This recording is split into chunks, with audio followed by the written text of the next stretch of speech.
Viewers, अॼु क़ौमी assembly जे इजलास में पाकिस्तान पीपल्स पार्टी जे ॿिनि रहनुमान शर्मिला फारूकी साहिबा ऐं नबील कबूल साहिब हिकिड़ो पॉइंट रेस कयो। पॉइंट इहो रेस कयो वियो कि पाकिस्तान में तव्हांखे ख़बर आहे जॾहिं खां सोशल मीडिया जो दौरु आयो आहे ऐं PTI कंट्रोल करण लाइ क़ानून साज़ी पई कई वञे त अॻ में FIA जो साइबर क्राइम विंग हूंदो जेका बि ऑनलाइन क्राइम्स थींदा आहिनि हुनखे कंट्रोल करण लाइ, हुन ते कार्रवाई करण लाइ। पोइ हाणे हुकूमत अची करे हिकिड़ो नओं सिस्टम ठाहियो जंहिंजो नालो रखियो वियो national cyber crime investigation agency, ऐं उहो हाणे सॼो कमु कंदी जेको अॻ में FIA साइबर क्राइम सर्कल कंदो। पर अजीब ॻाल्हि इहा आहे कि ॿई इदारा हिन महिल कमु कनि पिया, ॿिन्हिनि खे पघारूं मिलनि थियूं, ॿिन्हिनि जो कमु साॻियो आहे। तव्हांखे ॿुधाइणु चाहींदुमि शर्मिला साहिब ऐं नबील कबूल साहिब कहिड़ो सवाल खयो जिते अताउल्लाह तारड़ साहिब छा जवाबु ॾिनो, ॿुधो। सर, मेरा सवाल ये है कि इस साल मई के अंदर हुकूमत ने पीका एक्ट के तहत एक और साइबर क्राइम एजेंसी को इनैक्ट किया है which is called the national cyber crime investigating agency. मैं ये पूछना चाहती हूँ कि जो साइबर क्राइम जो FIA का साइबर क्राइम विंग था उसके पर्सनल को भी 1 साल के लिए कंटिन्यू किया जा रहा है और ये एजेंसी का भी क़याम हो गया है। Isn't this a duplication of resources? दूसरा ये है कि वो क्या काम है जो FIA की साइबर क्राइम नहीं कर पाई। हमारी जो विंग है साइबर क्राइम की वो गवर्नमेंट ने कोई और नया विंग बना लिया है। अब वो नया विंग तो बन गया जिस तरह अभी मिनिस्टर साहब ने कहा, लेकिन वो फंक्शनल नहीं है। तो अब वो जो पुराना विंग है वो कंफ्यूजन का शिकार है कि वो पुराना विंग काम करेगा या नए के इंतजार में हो, जब तक साइबर क्राइम के हजारों केसेस जो है वहां पर पड़े हुए हैं जिनके ऊपर कोई कार्रवाई अभी तक अमल में नहीं आई। साइबर क्राइम विंग FIA की कैपेसिटी इन क्राइम्स को इन्वेस्टिगेट करने की नहीं है। जो एक नई इन्वेस्टिगेशन एजेंसी अप्रूव हुई है, जब तक वो मुकम्मल तौर पे ऑपरेशनल नहीं होती एक हैंड होल्डिंग जारी रहेगी और ये देखा जाएगा कि कौन से FIA के एम्प्लॉइज को उसमें इंडक्ट किया जाएगा या उधर नए लोग आएंगे और वो इस इदारे को चलाएंगे। तो अभी ये बड़ी फॉर्मेटिव स्टेज के अंदर है।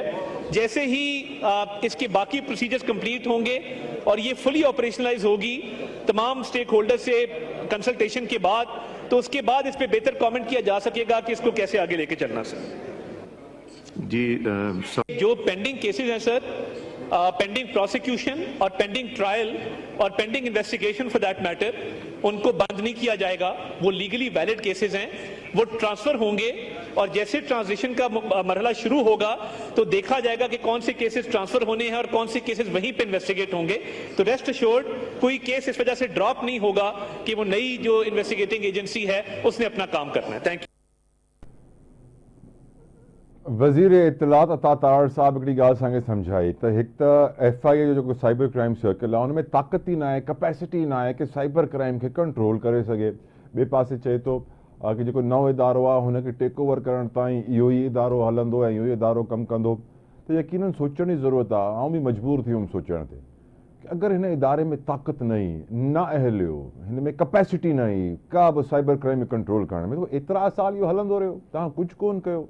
न रुगो PMLN, न PTI कुझु कयो, न पीपल्स पार्टी कुझु कयो, बिल्कुलु नैब वांगुरु कि जीअं नैब खे हर को ज़लील त कंदो आहे सेनेट में, पार्लियामेंट में कि हिन खां को बुरो इदारो आहे ई कोन पाकिस्तान में, पर हुनजे ख़िलाफ़ु कुझु करे कोन था सघनि, हुनखे बंदि करे कोन था सघनि। भले कमु हुनजा उल्टा हुजनि, सुबता हुजनि, पर छो जे करे ताक़तवर एतिरा आहिनि त तव्हांखे सरेंडर करिणो आहे, हथियार हेठि रखणा आहिनि। छो कि सोचण जी इहा ज़रूरत आहे कि अॼु जॾहिं पार्लियामेंट जो इजलास बि थिए पियो, सेनेट जो इजलास बि थिए पियो, अॼु छो जे करे पार्लियामेंट में एहतजाज जी ॻाल्हि बि थी, एहतजाज जो बिल बि पेश कयो वियो कि एहतजाज किथे करिणो आहे, कीअं करिणो आहे, छा रूल्स एंड रेगुलेशन थियणु घुरिजनि।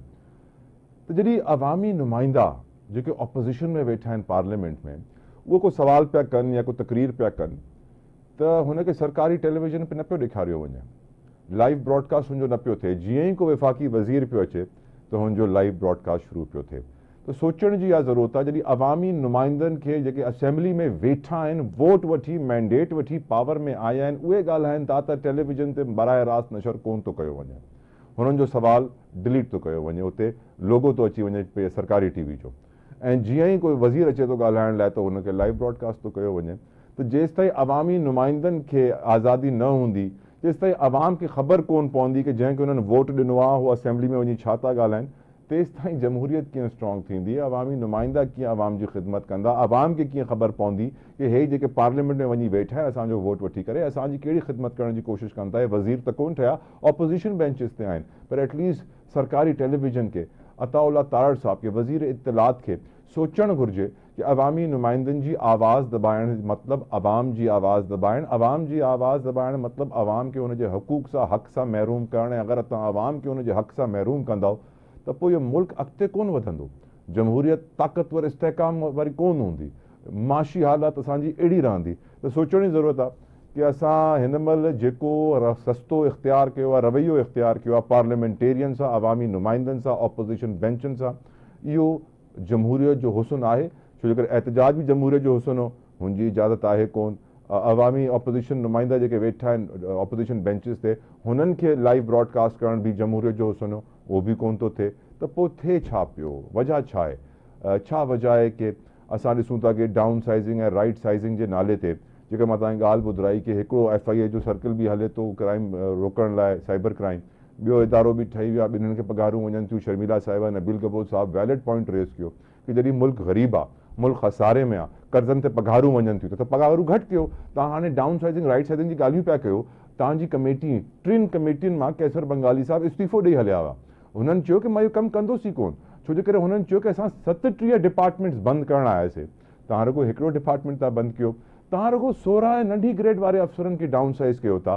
16 ऐं 22 ग्रेड वारा जेके अफ़सर आहिनि, असुल महांगा त उहे था पवनि, असुल पर्क्स एंड प्रिविलेजिस त उहे था वठनि। इस्लामाबाद जी हिकिड़े थिंक टैंक जी रिपोर्ट जे मुताबिक़ हे जेके सरकारी मुलाज़मीन आहिनि, हे हुकूमत खे साल जो 8000 अरब जो टीको लॻंदो आहे। 8 ट्रिलियन रुपीज़, 8000 अरब। ऐं हिननि खे 72 तक़रीबन 6 दर्जन हिननि खे पर्क्स एंड प्रिविलेजिस हूंदा आहिनि ब्यूरोक्रेट्स खे। ऐं हाणे जॾहिं हिनखे तव्हां ख़बर आहे पाकिस्तान में हिकिड़ी ॿी फिलॉसफी आहे कि सरकारी नौकिरी लॻी वई त हाणे पूरी ज़िंदगी रहंदी, ख़तमु त थींदी कोन, को कढी सघे कोन थो, सरकारी नौकिरी आहे। त हिन करे हू कमु कोन कंदा आहिनि। हू चवंदा आहिनि कमु कयूं न कयूं, स्कूल वञी पढ़ायूं न पढ़ायूं, पघार अची वेंदी। पोइ तव्हांखे ख़बर आहे गोसड़ू मास्टर, गोसड़ू स्कूल, इहे वर्ड्स निकिरी ईंदा आहिनि। हाणे अगरि असांखे डाउन साइज़िंग करणी आहे, राइट साइज़िंग करणी आहे, त पहिरियों त असांखे नेपोटिज़म मां निकिरणो हूंदो आहे। नेपोटिज़म छा आहे? पर्ची जो निज़ाम।